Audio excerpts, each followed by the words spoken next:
Career code academy पर आप सबका खैर मकदम है। अस्सलाम वालेकुम। यहाँ आज हम जो है तेलंगाना सेट का जो एग्ज़ाम हुआ है उसके अगले 50 क्वेश्चन, इससे पहले वाली वीडियो में हमने 50 क्वेश्चन आपसे डिस्कस किए थे और आज हम इस दूसरी वीडियो में, उसके दूसरे पार्ट में उसके जो 50 क्वेश्चन बाकी हैं उनको आपसे करेंगे, आपसे शेयर करेंगे और देखेंगे कौन सा सही है कौन सा गलत है। क्योंकि जो आंसर की अपलोड हुई है वो गलत हो गई थी, जाहिर सी बात है बच्चे इंतजार कर रहे थे बहुत दिनों से कि आंसर की अब आएगी तब आएगी, और जब आई तो गलत अपलोड होगी। तो अब जाहिर सी बात है अभी 2-3 दिन इसमें टाइम लगेगा, तो हम चाह रहे हैं कि उसको जो है एक मरतबा आपसे डिस्कस कर लिया जाए, देख लिया जाए कौन सा सवाल सही है कौन सा गलत है। तो 50 क्वेश्चन हमने इससे पहले वाली वीडियो में डिस्कस किए हैं और ये दूसरी वीडियो है जिसमें हम अगले 50 क्वेश्चन को डिस्कस करेंगे। तो आइए देखते हैं, शुरू करते हैं।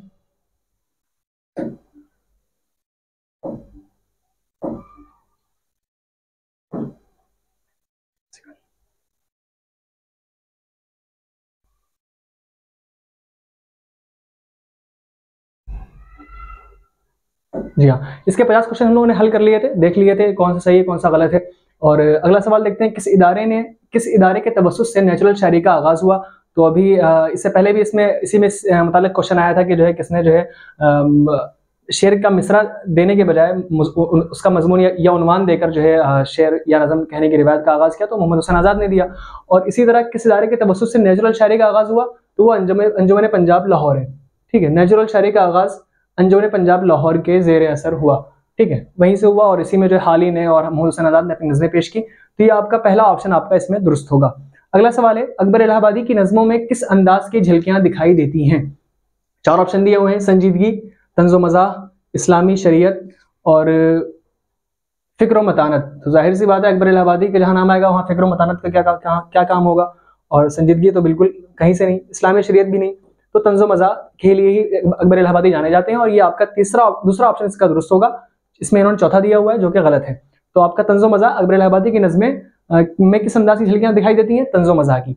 दूसरा ऑप्शन आपका दुरुस्त होगा। अगला सवाल देखते हैं कि इस्माइल मिर्ठी की नज़मों में फितरत के अलावा किस मिजाज की नुमाइंदगी मौजूद है। इस्माइल मिर्ठी के अलावा नज़मों में फितरत के अलावा किस मिजाज की नुमाइंदगी मौजूद। तो इनको हम सब जानते हैं कि बच्चों के अदब के लिए मशहूर है ना। तो ये इसमें 4 ऑप्शन है, हब्बुल वतनी तो ये गलत है, बच्चों का अदब जी हाँ ये इन्होंने सही दिया हुआ है, ये भी सही है। जवानों का अदब भी नहीं, मजहबी अदब भी नहीं। ठीक है, बच्चों के अदब के लिए बच्चों के अदब की नुमाइंदगी उनकी नज़मों में या इनकी जो है उसमें मौजूद रहती है। अगला सवाल है, बिरज नारायण चकबस की शायरी में शामिल अहम खूबी क्या कहलाती है। फितरत पसंदी, हकीकत पसंदी, हुब्बुल वतनी और तंज़ो ज़राफ़त, है ना। तो ये इसमें हुब्बुल वतनी ये ऑप्शन सही है, फितरत पसंदी ये गलत ऑप्शन है ना। जो सही ऑप्शन है वो तीसरा है, हुब्बुल वतनी चकबस की शायरी की अहम खूबी है। अगला सवाल देखते हैं कि जोश मलिहाबादी ने अपनी नज़मों में कौन से 2 खुसूसी जज्बों का इजहार किया है।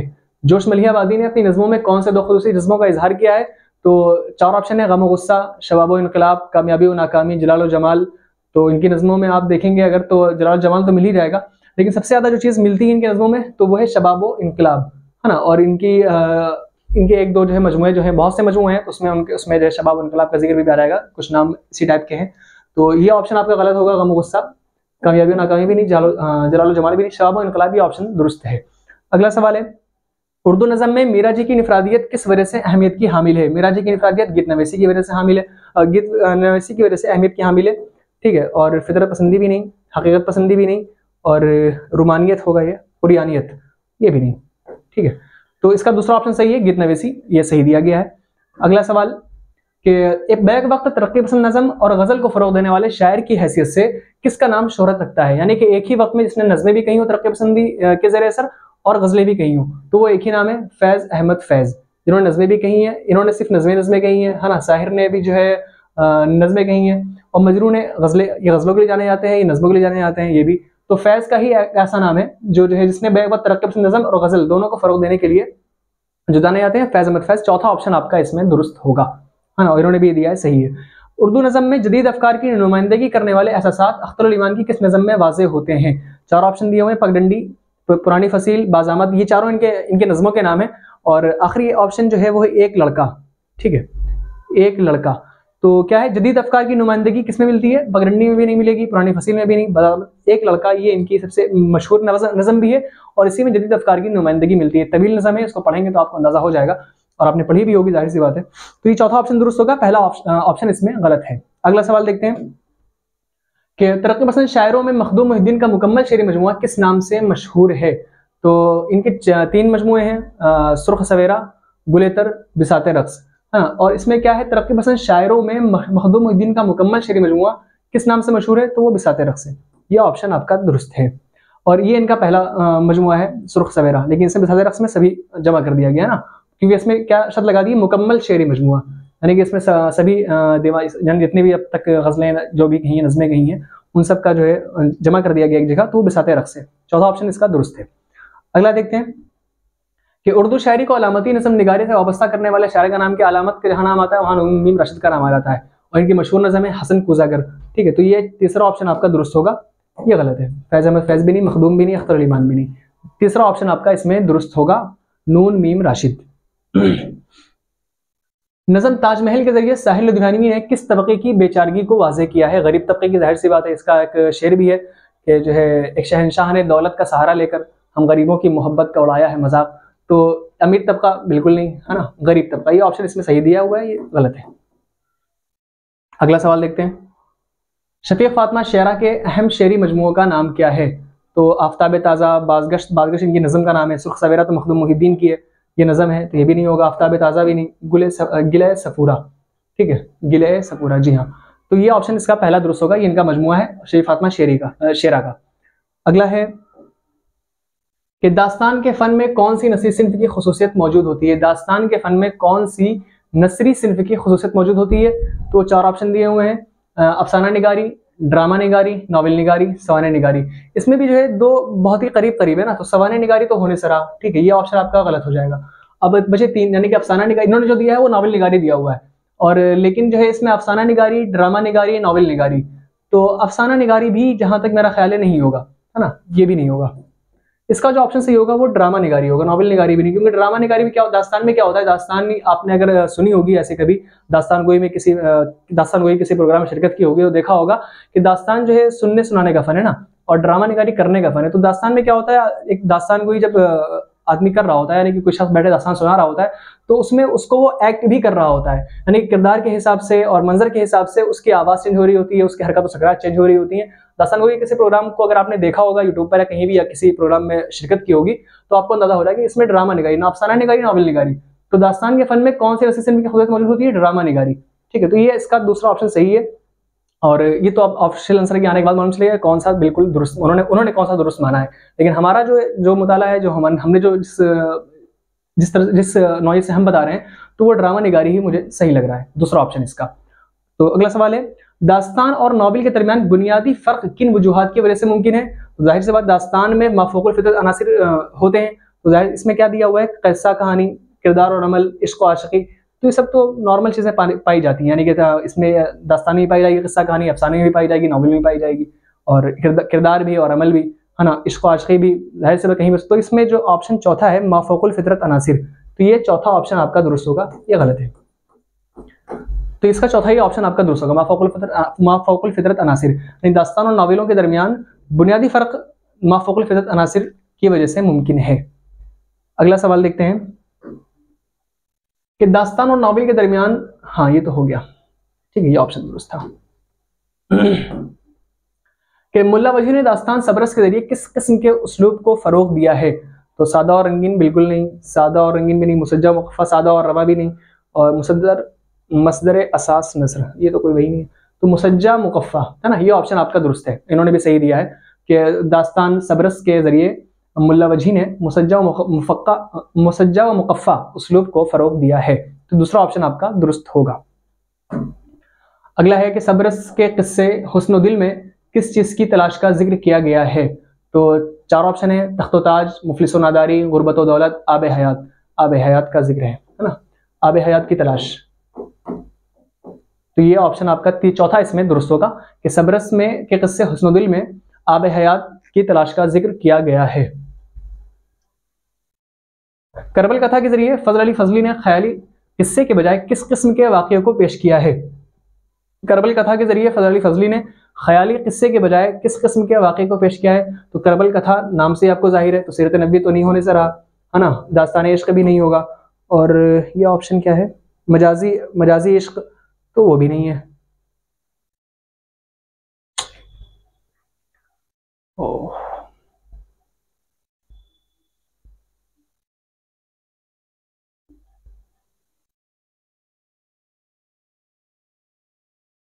वाक़या करबला, है ना, ये सही नहीं हो रहा है। ये दूसरा ऑप्शन आपका दुरुस्त होगा, यानी कि करबल कथा के जरिए फजल अली फजली ने ख्याल किस्से के बजाय किस किस्म के वाक़े को पेश किया है? वाक़या करबला को पेश किया है। अगला सवाल है कि करबल कथा के जरिए फजल अली फजली ने, हाँ ये तो यही तो है सवाल, वाक़या करबला। इंशाअल्लाह खां इंशा ने रानी केतकी की कहानी में किस अंदाज को पेश किया है? तो रानी केतकी की कहानी इंशाअल्लाह खां इंशा का ताल्लुक जो है लखनऊ से है, तो दिल्ली तो होने सर आ भाई, तो लखनऊ है ना। और इसी के बारे में इन्होंने कहा है कि मुकम्मल हिंदी जबान में जो है, हिंदी जबान में इन्होंने लिखने का दावा किया है, यानी इसमें अरबी और फारसी के अल्फाज इस्तेमाल नहीं किए गए हैं, उससे इज्तनाब किया गया है। तो ये ऑप्शन आपका दुरुस्त होगा, लखनवी अंदाज। इन्होंने पहला दिया हुआ दहलवी अंदाज गलत है, वो लखनवी अंदाज दूसरा ऑप्शन ही इसका दुरुस्त है।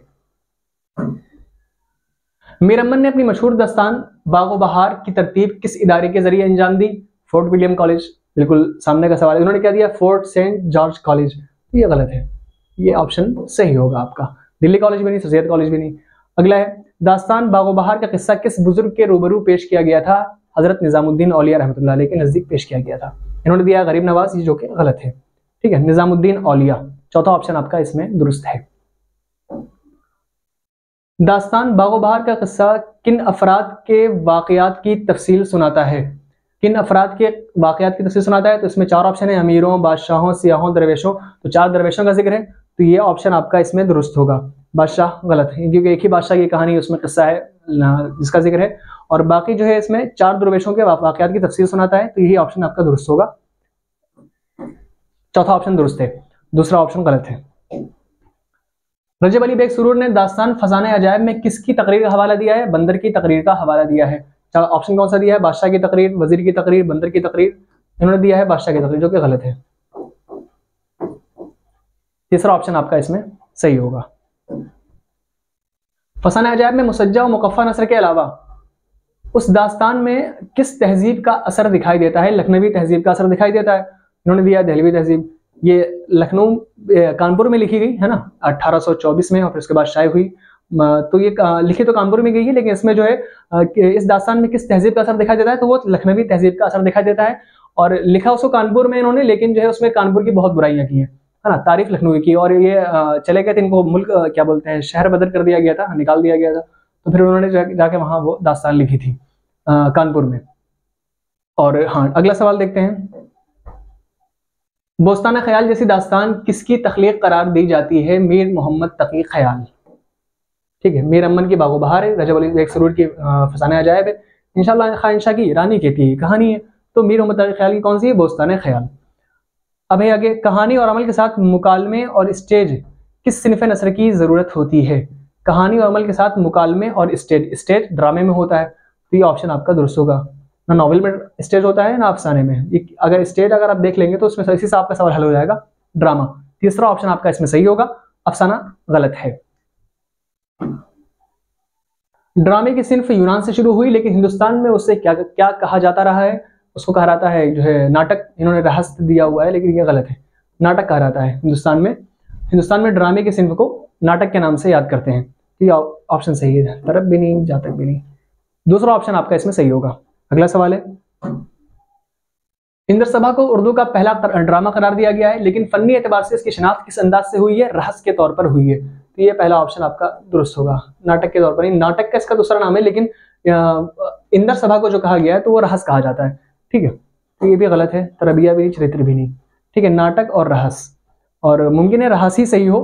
अब वो तो अब जब ऑफिशियल आंसर की आएगी उसमें मालूम चलेगा कि उन्होंने क्या लिया है, नाटक को लिया है कि रहस्य को लिया है। लेकिन इंद्र सभा को जो कहा जाता है तो वो रहस्य ही कहा जाता है। अगला सवाल है कि आगा हशर काश्मीरी के मशहूर ड्रामे का नाम क्या है? यहूदी की लड़की, है ना। अनारकली इम्तियाज अली ताज का है, अगरा बाजार हबीब तनवीर का है, इंद्र सभा इनका है, क्या नाम है, वालिद अली शाह का, और यहूदी की लड़की आगा हशर काश्मीरी का है। चौथा ऑप्शन इसमें दुरुस्त होगा। इम्तियाज अली ताज के ड्रामा अनारकली को स्टेज पर पेश नहीं किए जाने की वजह क्या हो सकती है? इसकी वजह सबसे बड़ी जो है कि इसमें इतने बड़े बड़े मुकालमे हैं, और तो उसको जो है पेश करने की जरूरत थी, मतलब यानी कि पेश कर ही नहीं सकते हैं, उसे मुमकिन ही नहीं है। तो स्टेज ड्रामा बिल्कुल नहीं कहेंगे, यानी कि स्टेज ड्रामा अनारकली को स्टेज पर पेश नहीं किए जाने की वजह क्या है? स्टेज ड्रामा तो बिल्कुल नहीं है, सवाल तो गलत है। खामोश ड्रामा भी नहीं, नुक्कड़ नाटक भी नहीं, किताबी ड्रामा है ये, है ना। यानी कि इतने तवील मुकालमे हैं और वो हैं, तो उसको जो है स्टेज पर पेश करना मुमकिन ही नहीं है। अगला सवाल है कि हबीब तनवीर के ड्रामे आगरा बाजार को किस शायर की नज़म से माखूज करार दिया जाता है? नज़ीर अकबर आबादी। और इसमें जिसमें रीछ का बच्चा, मुफलिसी, ये सब नज़में धीरे धीरे आती हैं, है ना, आदमी नामा, बंजारा नामा वगैरह। तो ये ऑप्शन इन्होंने सही दिया, ये ऑप्शन सही है। अगला है कि रतन नासर शार के नॉवेल अफसाने आज़ाद में मुज़हक किरदार कौन सा है, यानी कि हंसी वाला किरदार कौन सा है? मस्खरापन जिसके हैं वो मियाँ खोजी हैं, है ना, मियाँ आज़ाद भी नहीं, मियाँ तालिब भी नहीं, मियाँ फरासत भी नहीं, मियाँ खोजी। ठीक है, दूसरा ऑप्शन इसका दुरुस्त है, इन्होंने भी सही दिया है। तौबतुन नसूह नावल में कहानी की कौन सी खसूसियत इस्तेमाल की गई है? तमसील की खसूसियत इस्तेमाल की गई है। और शायद जहाँ तक मेरा ख्याल है ख्वाजा अहमद फारूकी ने भी कहा है कि डिप्टी नज़ीर अहमद की नावलों को तमसील निगारी से ताबीर किया है। ठीक है, तो इद्योमाला भी नहीं होगा, हिकायत भी नहीं, जादू टोना भी नहीं, तमसील। चौथा ऑप्शन सही है। और मुझे यहाँ तक याद आ रहा है ख्वाजा अहमद फारूकी का ही कौल है जिन्होंने डिप्टी नज़ीर अहमद की नावलों को तमसील निगारी से ताबीर किया है। तो ये चौथा ऑप्शन आपका दुरुस्त होगा, हिकायत गलत है। अगला सवाल, अब्दुल हलीम शरर के नावलों में किस अंदाज की निशानदेही दिखाई देती है? तारीखी। हाँ, तारीखी नावल हैं, इनते भी हैं क्या, मलिकुल अजीज वर्जीनिया और फिरदौस बरी वगैरह, है ना, तो तारीखी सही है। सियासी भी नहीं, मजहबी भी नहीं, हिंदुस्तानी भी नहीं, तीसरा ऑप्शन दुरुस्त है। प्रेमचंद के नावलों और अफसानों में हिंदुस्तान के किस माशरे की नुमाइंदगी की वजाहत होती है? का असर वाज़ेह है तो वो देहाती जिंदगी है ना, देहाती माशरा। शहरी माशरा तो बिल्कुल नहीं, अमीर माशरा भी नहीं, जागीरदाराना माशरा भी नहीं। हालांकि जो है इसमें हाँ ठीक है, देहाती माशरा ही वही, उसी के लिए जाने जाते हैं वो, उसी का असर वाज़ेह है, ज़्यादा वाज़ेह है। अगला सवाल है कि क़ुर्रतुल ऐन हैदर के नावलों की शनाख्त किस जदीद तर्ज की वजह से अहमियत की हामिल है? शूर की रोह, है ना। शूर की रोह का इस्तेमाल जो है सजा ज़हीर के नावल लंदन की आखिरी रात, यही है शायद, लंदन की आखिरी रात, लंदन की एक रात, उसमें भी मिलता है, जो 1939 में शाये हुई थी। तो और इसमें भी क्या बोलते हैं, इनके जो नावल है क़ुर्रतुल ऐन हैदर का आग का दरिया, उसमें शोर की रोह की तकनीक का इस्तेमाल किया गया है। तो ये चौथा ऑप्शन आपका दुरुस्त होगा, ये तीनों ऑप्शन गलत हैं। अफसाना निगार की हैसियत से कृष्ण चंद्र ने किस किस्म की तरक्की पसंदी को पेश किया है? मजहब परस्ती, अक़लियत परस्ती, रिवायत परस्ती, मुआशरत पसंदी, है ना। तो तरक्की पसंद है अफसाना निगार, तो जाहिर सी बात है रिवायत पसंदी भी नहीं होगी, अक़लियत भी नहीं, मजहबी नीयत नहीं, मुआशरत पसंदी।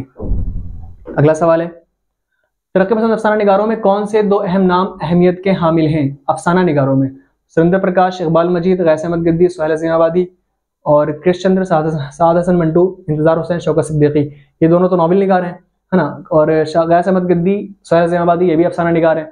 और सुरेंद्र प्रकाश, इकबाल मजीद, ये भी अफसाना निगार हैं।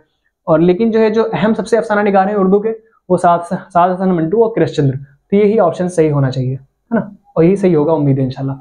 तो ये तीसरा ऑप्शन आपके साथ दुरुस्त होगा, ये दो ऑप्शन कर, क्योंकि इसमें दिया हुआ है कि कौन से दो अहम नाम अहमियत के हामिल हैं, तो वो यही हो सकते हैं, कृष्ण चंद्र और साद हसन मंटू। ये नहीं हो सकते, ना सुरेंद्र प्रकाश, ना इकबाल मजीद, ना गैस अहमद गद्दी। हालांकि ये भी अफसाना निगार है ना, अफसाने की सिनफ ही इनका शुमार होता है, लेकिन जो है ये नहीं हो सकते। और इंतजार हुसैन तो बिल्कुल नहीं हो सकती, क्योंकि ये दोनों तो नावल निगार हैं। इंतजार हुसैन की बस्ती, शौकत सिद्दीकी की खुदा की बस्ती, है ना, मशहूर नावल है। अगला है कि मशरक़ी तनक़ीद के मायानाज़ नक़ादों में किसका शुमार होता है? मशरक़ी तनक़ीद के मायानाज़ नक़ादों में किसका शुमार होता है? वो इब्न खल्दून है। मशरक़ी तसव्वुर तनक़ीद में इब्न खल्दून का नाम आता है। अफलातून, अरस्तू और टी.एस. एलियट, इनका शुमार मगरिबी तसव्वुर तनक़ीद में होता है, और मशरक़ी तसव्वुर तनक़ीद में इब्न खल्दून का नाम आता है। तो पहला ऑप्शन दुरुस्त होगा, दूसरा ऑप्शन आपका गलत होगा। ये तीनों ऑप्शन गलत होंगे, पहला सही है, इब्न खल्दून। मशरक़ी उसमें वही आते हैं। अगला सवाल है कि मौलाना हाली और शिबली नोमानी के जरिए शुरू होने वाली तनकीद आज किन अहम नक्कादों के नाम से शोहरत रखती है? तो बगैर देखे आप टिक लगा देंगे। शमसुर रहमान फारूकी और गोपीचंद नारंग। कहाँ पर है? एहतिशाम हुसैन, कलीमुद्दीन अहमद, आल अहमद सुरूर, डॉक्टर मोहम्मद हसन, शमसुर रहमान फारूकी, गोपीचंद नारंग, यही ऑप्शन सही है। इन्होंने क्या दिया है? आल अहमद सुरूर, और ये भी गलत ऑप्शन है ना। तनकीद निगार तो ये भी है, एहतिशाम हुसैन भी है, कलीमुद्दीन अहमद भी है, आल अहमद सुरूर भी है, डॉक्टर मोहम्मद हसन भी है, मजनू गोरखपुरी भी है, वजीर आगा भी है। लेकिन आज के यानी कि मौजूदा दौर में कहा है कि आज किन अहम नक्काद के नाम से, है ना, आज का मतलब मौजूदा दौर में, तो वो शमसुर रहमान फारूकी और गोपीचंद नारंग के अलावा कोई और हो ही नहीं सकता है। तो यही दो नाम है। अगला सवाल, उर्दू के दो अहम मुहक्किकों के नाम बताइए। मुहक्किकों के नाम बताइए जिन्होंने दक्कनी ज़बान और अदब की खिदमत अंजाम दी। मुहिद्दीन कादरी ज़ोर और मौलवी अब्दुल हक। क्या ऑप्शन दिया? इम्तियाज़ अली आशी रामपुर के हैं, काजी अब्दुल वदूद भी नहीं, है ना। ज्ञानचंद जैन, डॉक्टर जमील जालवी, ये भी नहीं। प्रोफेसर सरवरी, प्रोफेसर मसूद हुसैन खान, ये भी नहीं हो सकते। है ना, अब्दुल कादिर सरवरी। तो ये ऑप्शन सही है, तीसरा ऑप्शन उन्होंने दिया है और तीसरा ऑप्शन ही दुरुस्त है। तहकीक के जरिए छानबीन मुमकिन है, तो तनकीद के जरिए क्या क्या काम किया जाता है? तो तनकीद के जरिए से महासिन की शनाख्त और मायब की भी शनाख्त होती है। उसके अलावा एक जायजा लिया जाता है, तो इसमें शख्सियत साजी तो बिल्कुल नहीं होगी, ऐब जोई भी नहीं होगी, है ना, यानी कि ये दोनों चीज़ें पाई तो जाती है लेकिन एक साथ पाई जाती हैं। सिर्फ ऐब जोई नहीं होगी, सिर्फ महासिन की नुमाइंदगी नहीं होगी, बल्कि उसमें महासिन की नुमाइंदगी के साथ साथ यानी कि महासिन और मायब को पहचानना, है ना, तबसरे में इसी को फोकस किया जाता है आमतौर पर। तहकीक के अंदर गलती से तहकीक के अंदर नहीं बल्कि तनकीद के जरिए ना, तनकीद के जरिए क्या काम अंजाम दिया जाता है, तो वो क्या है कि ऐब जो यानी कि क्या किसी भी फन के किसी भी तख्लीक के मायब और महासिन दोनों को बताना, है ना, तो वो जो है ना ऐब जो ही हो सकता है ना महासिन, क्योंकि अलग अलग अगर एक साथ होता तो मुमकिन था इसको सही कर दिया जाता, लेकिन ये ऑप्शन इसमें मुतवाजिन जायजा, यानी कि इसमें कुछ उसके जो गलतियां हैं, खामियां हैं, ऐब हैं, उनको भी बयान किया जाए, और उसके जो महासिन हैं, उनकी जो अच्छी चीजें हैं उसकी भी निशानदेही की जाए। तो ये आपका तीसरा ऑप्शन दुरुस्त होगा। ये चौथा ऑप्शन आपका गलत होगा और दूसरा भी गलत होगा, तो ये ऑप्शन आपका सही है, तीसरा वाला। उर्दू के दो अहम महक़क़ों के नाम बताइए जिन्होंने दक्कनी ज़बान और अदब की खिदमत अंजाम दी। ये तो सवाल हो गया, अभी गलती से आ गया है, ये भी डबल डबल आ गए क्या? हाँ, हयात जावेद, अगला सवाल देखेंगे। हाँ ठीक है, ये भी डबल आ गए हैं सवाल। ये हयात जावेद को सवाने की किताब करार दिया जाता है, तो अल-फारूक का ताल्लुक किस तर्ज की नुमाइंदगी करता है? हयात जावेद सवाने की किताब करार दी जाती है, तो बिल्कुल ठीक है। अल-फारूक का ताल्लुक किस तर्ज की नुमाइंदगी करता है? चार ऑप्शन है, खुद नविश सवाने, खुद नविश तो यानी कि आदमी खुद लिखेगा तब, तो अल-फारूक हज़रत उमर रज़ियल्लाहु अन्हु की सीरत बयान की गई है इसमें, तो वो तो खुद नविश सवाने तो होनी से रही। खाका निगारी भी नहीं होगा। किस तरह की नुमाइंदगी करता है? खाका निगारी भी नहीं, सफरनामा भी नहीं, सीरत निगारी, है ना, क्योंकि हज़रत उमर बिन खत्ताब जो खलीफा सानी है उनकी सीरत, उनकी ज़िंदगी को इसमें बयान किया गया, तो वो सीरत निगारी के ज़ुमरे में आएगी ये किताब। मौजूदा दौर में किन अहम नाक़िदों ने अपनी खुदनविश सवाने से अदब की खिदमत अंजाम दी? मौजूदा दौर में, ठीक है, तो मौजूदा दौर में अगर आप देखेंगे शिबली नोमानी तो और मौलाना हाली तो बिल्कुल इब्तिदाई दौर के हैं ये सब।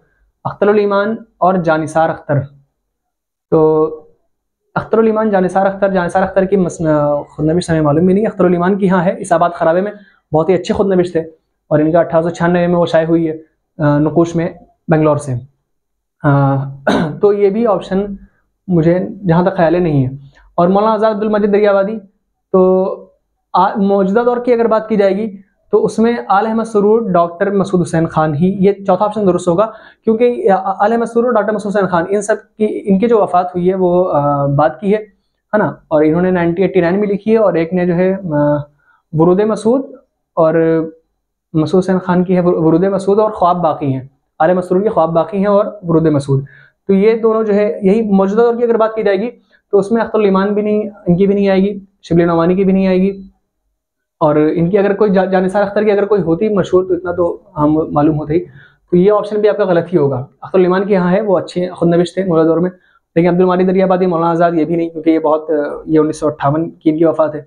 तो इसमें जो सही होगा ऑप्शन आपका वो चौथा ही सही होगा, है ना, हाँ चौथा ही ऑप्शन इसमें दुरुस्त होगा, क्योंकि कहा गया है कि मौजूदा दौर में, मौजूदा दौर के मतलब यानी कि आप ले लीजिए 10-20 साल पहले ले लीजिए, है ना, 20-25 साल, तो वो आल अहमद सुरूर, डॉक्टर मसूद हुसैन खान, वुरूद मसूद और ख्वाब बाकी हैं। चौथा ऑप्शन आपका इसमें दुरुस्त होगा।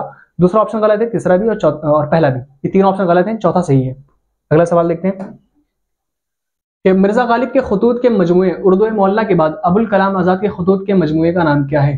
मिर्जा गालिब के खतूत का मजमूआ उर्दू मोहल्ला जो 1969 में शाये हुआ, है ना, उनकी वफ़ात के बाद, और अबुल कलाम आज़ाद के जो खतूत का जो मशहूर है, जो उनका मजमूआ मशहूर है, तो वो इसाबात खराबे में तो इनकी होगी, अख्तरुल ईमान की है, ठीक है, ये तो खुदनविश थे।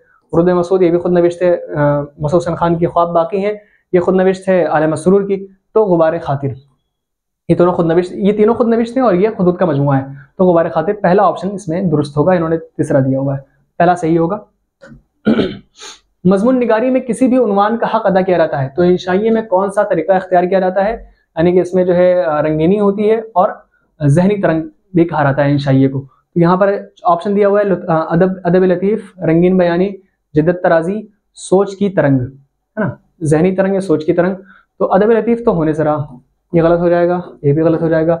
हाँ, रंगीन बयानी होती है इसमें भी इंशाइये में, तो मुमकिन है ये सवाल हो, लेकिन मुझे जहां तक लग रहा है कि उसमें जहनी तरंग होती है, तो ये चौथा ऑप्शन आपका दुरुस्त होना चाहिए, है ना।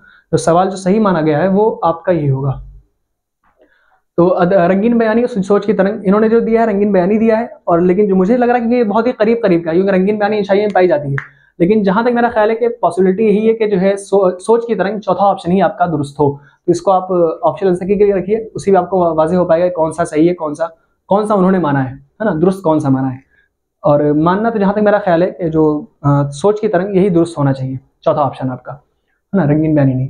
किसी भी उन्वान का हक अदा किया जाता है तो इंशाइये में कौन सा तरीका इख्तियार किया जाता है? तो सोच की तरंग, रंगीन बयानी, क्योंकि ये दोनों ही खुसूसियात जो है इंशाइये में पाई जाती हैं, है ना। तो इस लिहाज से अगर देखा जाएगा तो रंगीन बयानी भी हो सकता है, सोच की तरंग भी हो सकता है, और इंशाइये को जहनी तरंग भी कहा गया है। तो जहां तक मेरा ख्याल है कि चौथा ऑप्शन सही हो, मुमकिन है दूसरा ही मान ले, वो दूसरा चौथा इसमें से कोई भी हो सकता है, लेकिन जहां तक मेरा ख्याल है यही होना चाहिए, चौथा ऑप्शन दुरुस्त होना चाहिए।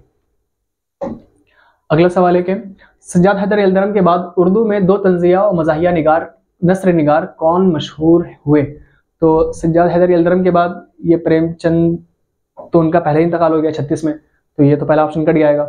सज्जाद हैदर यलदरम का इंतकाल जो है 43 में हुआ है, तो उनके बाद कौन है? तो कन्हैया लाल कपूर, पतरस बुखारी, अहमद जमाल पाशा, मुश्ताक अहमद यूसुफी, रशीद अहमद सिद्दीकी, यूसुफ नाजिम। तो इसमें जो ऑप्शन दुरुस्त होगा वो कन्हैया लाल कपूर और पतरस बुखारी, ये भी मज़ाहिया नस्र निगार हैं और यही मज़ाहिया नस्र निगार हैं, और रशीद अहमद सिद्दीकी भी मज़ाहिया नस्र निगार हैं।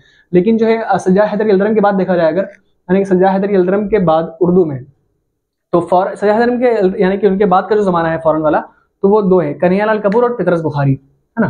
पतरस बुखारी की वफ़ात जो हुई है वो हुई है 58 में, और कन्हैया लाल कपूर की जो वफ़ात हुई है वो 1980 में, है ना। हाँ, 1980। तो जहां तक मेरा ख्याल है कि इसका दूसरा ऑप्शन दुरुस्त होगा। अहमद जमाल पाशा, मुश्ताक अहमद यूसुफी, इसको भी वो लोग मान सकते हैं, मुमकिन है वो लोग इसी को दुरुस्त माने, लेकिन जो है जो सही होना चाहिए कन्हैया लाल कपूर, पतरस। अगर ज़मानी एतबार से देखा जाएगा कि किसके बाद कौन आता है ना, वफात के एतबार से या पैदाइश के, बल्कि वफाती के एतबार से देखेंगे आमतौर पर, है ना, पैदाइश या वफात के एतबार से, ज़मानी लिहाज से तो कन्हैया लाल कपूर, पतरस बुखारी, यही ऑप्शन आपका दुरुस्त होना चाहिए। अगला सवाल देखते हैं।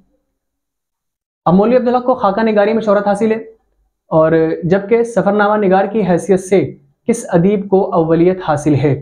यानी कि इसमें 4 ऑप्शन दिए, इब्न इंशा, शिबली नोमानी, मुश्तबा हुसैन और सर सैयद अहमद खान, 4 ऑप्शन दिए हैं, और पूछा है कि सफ़रनामा निगार की हैसियत से किस अदीब को अव्वलियत हासिल है। यानी सबसे ऐसे तो पहला सफ़रनामा जो है जो लिखा गया है वो सर रज़ा का है, आमालनामा, ठीक है। और लेकिन से पूछा है, इसमें 4 ऑप्शन दिए हुए हैं, 4 मुसन्निफिन के नाम है, इब्न इंशा, शिबली नोमानी, मुश्तबा हुसैन, सर सैयद अहमद खान। और तो इसमें जो है इन्होंने सही दिया इब्न इंशा, लेकिन हालांकि सही होना चाहिए सर सैयद, मुसाफिराने लंदन, है ना। मुश्तबा हुसैन का है जापान चलो जापान चलो, और शिबली नोमानी का है सफरनामा रूम मिस्र शाम, और इब्न इंशा का है चलते हो तो क्या है वो, इब्न बतूता के ताक़ुब में, है ना, ये है। लेकिन अगर देखा जाएगा किस अदीब को अव्वलियत हासिल है, इन चारों में किसको अव्वलियत हासिल है, तो वो सर सैयद है मुसाफिराने लंदन, जो उन्होंने जो है लंदन के सफर के मौके पर लिखा था। तो ये इसमें चौथा ऑप्शन आपका दुरुस्त होना चाहिए। ये चारों के चारों सफरनामा निगार हैं, लेकिन ज़मानी एतबार से देखा जाएगा अगर, तो सबसे पहले सर सैयद अहमद खान आएंगे, फिर उसके बाद जो है शिबली नोमानी आएंगे, उसके बाद इब्न इंशा, और फिर मुश्तबा हुसैन, है ना, ये 4 नाम आएंगे। तो ये आपके सवालात हो गए। जी हाँ, तो ये आपके सारे सवाल हो गए। अब ऑफिशियल आंसर की का इस्तेमाल इंतजार करना है कि जो है कब आती है, क्या होगा उसमें, क्या उन्होंने सही माना है। क्योंकि यहाँ पर जो हम भी बताएंगे जाहिर सी बात है वो उसमें, क्योंकि कुछ सवाल ऐसे होते हैं इसमें 2 या 3 ऑप्शन बहुत करीब करीब के होते हैं, मुमकिन होता है कि इसमें कौन सा सही हो कौन सा गलत हो। तो उसमें से हमने जो भी हमसे हो सका हमने उसमें किया, बताया आप लोगों को क्या हो सकता है। तो क्वेश्चन ही ऐसे हैं जिसमें बहुत करीब करीब जवाब है कि ये भी हो सकता है और ये भी हो सकता है, तो वो ऑफिशियल आंसर की आने के बाद ही मालूम चलेगा। तो ठीक है, इंशाल्लाह मिलते हैं हम, कोई और नई चीज़ लेकर आएंगे आपके लिए इंशाल्लाह। ठीक है, अस्सलाम वालेकुम।